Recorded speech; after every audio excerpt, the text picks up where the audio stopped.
तो फिल्म की शुरुआत एक एनिमेशन से होती है और हमें एक हिरन के बच्चे की कहानी दिखाई जाती है जिसका नाम है बैम्बी, जो अपनी मॉम के साथ जंगल में रहता था।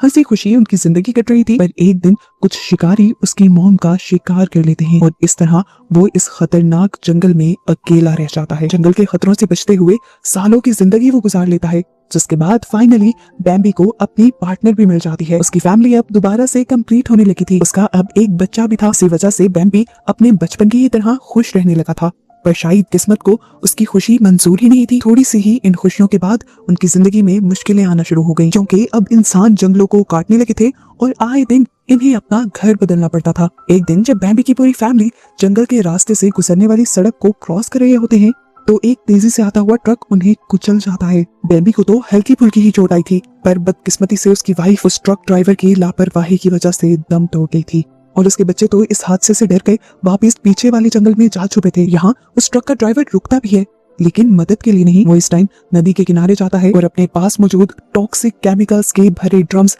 पानी में बहा देता है, जिसके बाद वो वहां से ऐसे भागा था जैसे ये काम उसने किया ही ना हो। बैम्बी जो एक बार फिर अपनी फैमिली को खो चुका था, दुख और गुस्से में पागल हो रहा था। प्यास से तड़पते हुए वो उसी नदी से पानी पी लेता है जिसमें अभी वो आदमी जहरीले केमिकल्स मिला कर गया था। पानी पीने के बाद बैम्बी तड़पने लग जाता है और यहाँ एक पल के लिए फील होता है कि बैम्बी मर जाएगा, लेकिन ये जहर उसकी जान लेने के बजाय उसे एक अजीब सी क्रिएचर में बदल देता है। बैम्बी जब दर्द से तड़प रहा था तब हम देख रहे थे कि उसकी हड्डियां बढ़ रही थी। हड्डियां टूटकर जुड़ने की आवाजें इतनी खतरनाक थी कि ये सब देखना मुश्किल था। उसके मसल्स भी फूलने लगे थे और दांत भी खौफनाक हो गए थे और अब वो एक प्यारे से हिरन से एक खौफनाक मॉन्स्टर में बदल गया था, जो 4 पांव के बजाय 2 पांव पर भी चल सकता था। पहले ही वो अपने गम और गुस्से में पागल था। इस दर्द को सहने के बाद वो कसम खा लेता है कि वो हर हाल में इंसानों से अपनी फैमिली का बदला लेकर रहेगा। अब सीन कट होता है और हम रियलिटी में आ जाते हैं।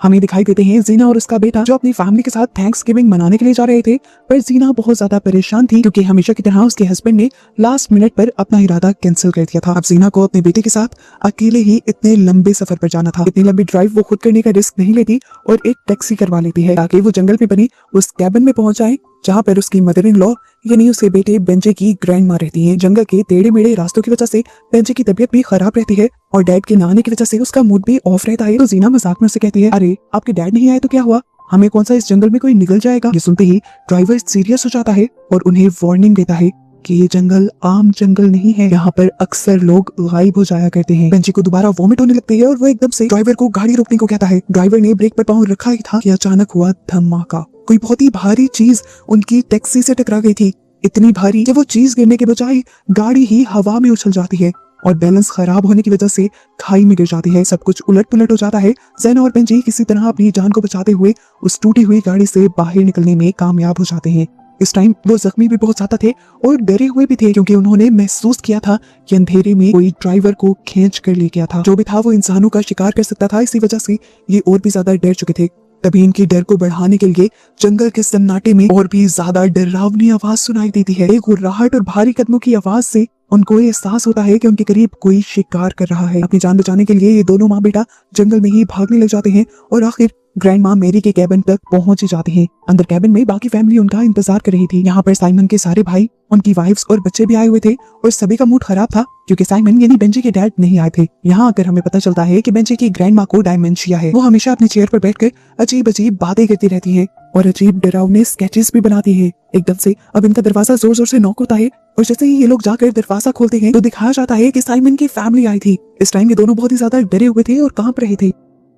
ये लोग उन्हें रिलैक्स करते हुए अंदर लेकर जाते हैं और उनसे पूछते हैं कि क्या हुआ। बेंजी इन्हें जंगल में होने वाले एक्सीडेंट के बारे में बताता है और उस जानवर के बारे में भी जिसने ड्राइवर का शिकार कर लिया था। साइमन की फैमिली बहुत ज्यादा कंफ्यूज हो गई थी। साइमन का भाई यहाँ पर बहादुर और चालाक बनने की कोशिश करता है और एक टॉर्च उठाते हुए कहता है कि मैं जरा ड्राइवर की मदद कर आता हूँ। इसी दौरान जंगल में हमें कुछ और लोग भी दिखाए जाते हैं। ये बहुत बड़े शिकारी हैं, लेकिन आजकल ये जंगल में शिकार करने नहीं आए, बल्कि इन्हें एक बहुत ही बड़ा कॉन्ट्रैक्ट मिला है विल पेक्सर कंपनी की तरफ से। उनका मिशन है म्यूटेटेड हुए बैम्बी को ढूंढना और उसे मार देना, ताकि कंपनी का ये राज ही रहे कि उनके टॉक्सिन्स की वजह से जानवर ज़ॉम्बी में बदलने लगे हैं। ये लोग यहाँ से जा ही रहे थे कि इन्हें खाई के पास एक टूटी हुई टैक्सी मिली। इसे देखकर वो शिकारी घबरा गए और तभी उन्हें यहाँ पर किसी चीज की आहट सुनाई दी। डरते हुए उसने उसी डायरेक्शन में गोलियां चला दी, ये भी सोचे बगैर कि अगर वहाँ कोई जानवर ना हुआ तो था भी ऐसा ही।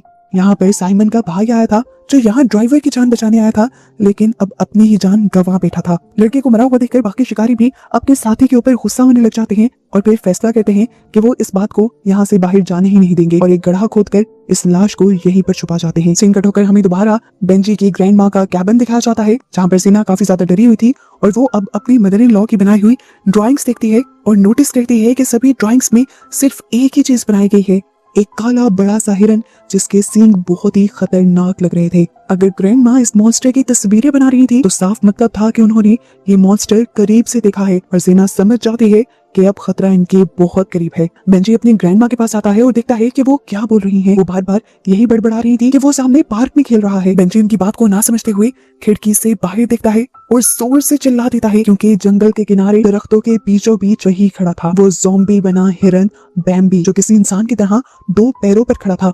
उसकी आंखें आग की तरह लाल हो रही थी और बड़े बड़े सींग उसके उसे और भी ज्यादा डरावना बना रहे थे। बैम्बी अब जोरदार धाड़ मारता है और कैबिन की तरफ भाग आता है। घर के अंदर भगदड़ मच जाती है। सभी अपने आप को बचाने की कोशिश कर रहे थे पर बैम्बी तो दरवाजा तोड़ते हुए अंदर घुस चुका था। ज़ेना, बेंजी और बेंजी के अंकल तो अपनी जान बचाने के लिए जल्दी से बाहर निकल आते हैं पर बेंजी की आंटी अपने आप को बचाने के लिए वॉशरूम में छुपने की कोशिश करती है पर बैम्बी वहां का भी दरवाजा तोड़कर अपने सींग उसकी बॉडी के अंदर एक मर्तबा स्टैब कर देता है। फिलहाल के लिए अपने आप को बचाने के लिए वो वॉशरूम की विंडो से भागकर बाहर निकलती है तो बैम्बी भी उसके पीछे आ जाता है। ये तीनों जो अब तक गाड़ी में बैठ चुके थे ये अपनी आंखों से देखते हैं कि बैम्बी बेदर्दी से उसके गले में अपने सींग स्टैब करते हुए उसे अब मार चुका था। इधर ये लोग लगातार अपने आप को बचाने के लिए इस कार को स्टार्ट करने की कोशिश कर रहे थे पर ये कार तो स्टार्ट होने का नाम ही नहीं ले रही थी। डर के मारे ये लोग देखते हैं कि बैम्बी अब घर की तोड़फोड़ के बाद उनकी तरफ उन्हें मारने के लिए आ रहा था। फाइनली इनकी किस्मत इनका साथ देती है और इंजन भी चल जाता है।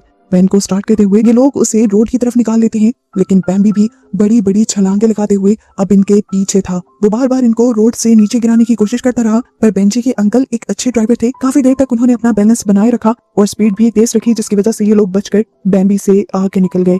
लेकिन फिर कुछ ही दूर जाने पर उनका रास्ता रोक लिया एक बड़े से पेड़ ने। ये लोग बुरी तरह फंस चुके थे, ना आगे जा सकते थे ना पीछे। वक्त भी कम था, बैम्बी जल्द ही इन तक पहुंच भी जाता। ये लोग फैसला करते हैं कि ये लोग दरख्त को अपने रास्ते से हटाएंगे। बेंजी का अंकल कहता है कि मैं नीचे जाकर इस लकड़ी को एक रस्सी से बांधूंगा, बाकी लोग पेड़ को दूसरी तरफ धक्का देंगे जो कि एक डायरेक्शन बनाएगा और फाइनल धक्का वैन से लगेगा ताकि एकदम से ये पेड़ जंगल की तरफ ही जा गिरे और ये रोड क्लियर हो जाए। बेंजी को बहुत बड़ी जिम्मेदारी दे दी गई थी क्योंकि उसने रेस देनी थी। ये लोग अपना पूरा सेटअप तैयार करते हैं और तभी अचानक अंधेरे से वो मॉन्स्टर यानी बैम्बी निकल आता है।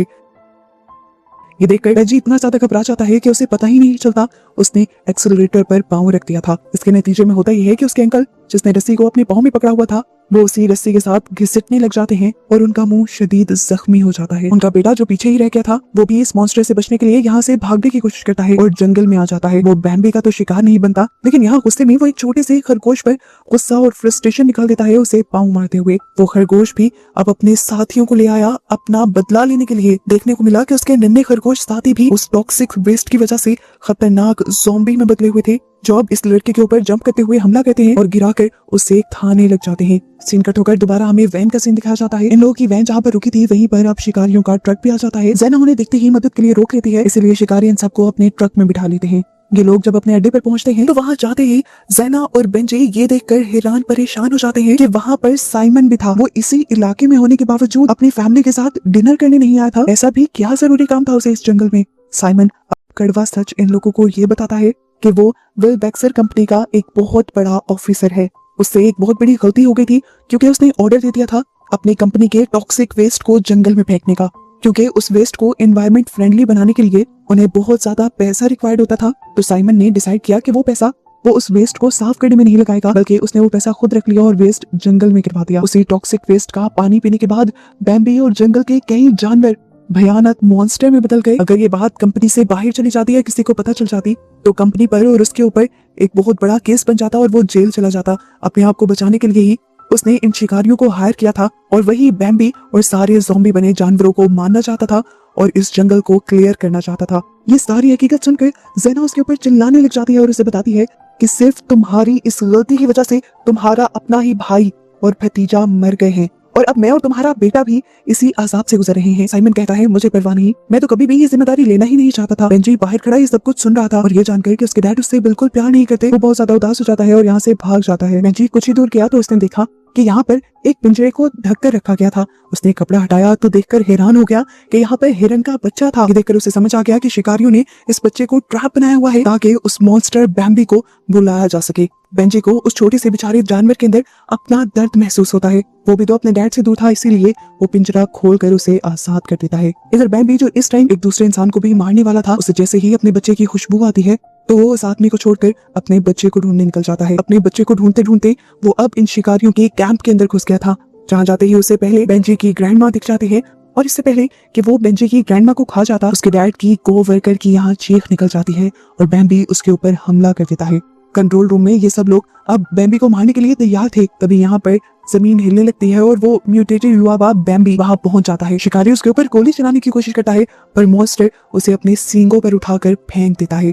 इस टाइम बैंबी के सामने साइमन की पूरी फैमिली थी, पर साइमन अपनी फैमिली की जान बचाने के बजाय अपनी जान बचाकर वहां से भाग जाता है। वो अब जाकर अपनी महंगी गाड़ी में बैठ गया था और उसने अपनी सीट को भी लॉक कर लिया था। उसे लगा कि अब उसकी जान बच गई है, लेकिन ये बस उसका वहम था। पीछे की दरवाजे की खिड़कियां तो उसने बंद ही नहीं की थी। वहां से खूनखार बने वो खरगोश उसके ऊपर हमला कर देते हैं और उसे मार देते हैं। सीन कट होकर दूसरी तरफ हमें कैंप का सीन दिखाया जाता है, जहां पर सिर्फ ज़ैनब, बेंजी और वो मॉन्स्टर बचे हैं। वो भयानक ज़ॉम्बी उनके सरों पर खड़ा जोर जोर से सांस ले रहा है गुस्से में। इससे पहले कि वो उन दोनों को मार देता, झाड़ियों में से निकलकर उसका छोटा हिरन यहाँ पर आ जाता है, उसका बेटा यहाँ पर आ जाता है, जिसे देखते ही बैंबी इन दोनों को भूल जाता है। वो अपने बेटे से मिलकर बहुत ज्यादा खुश था।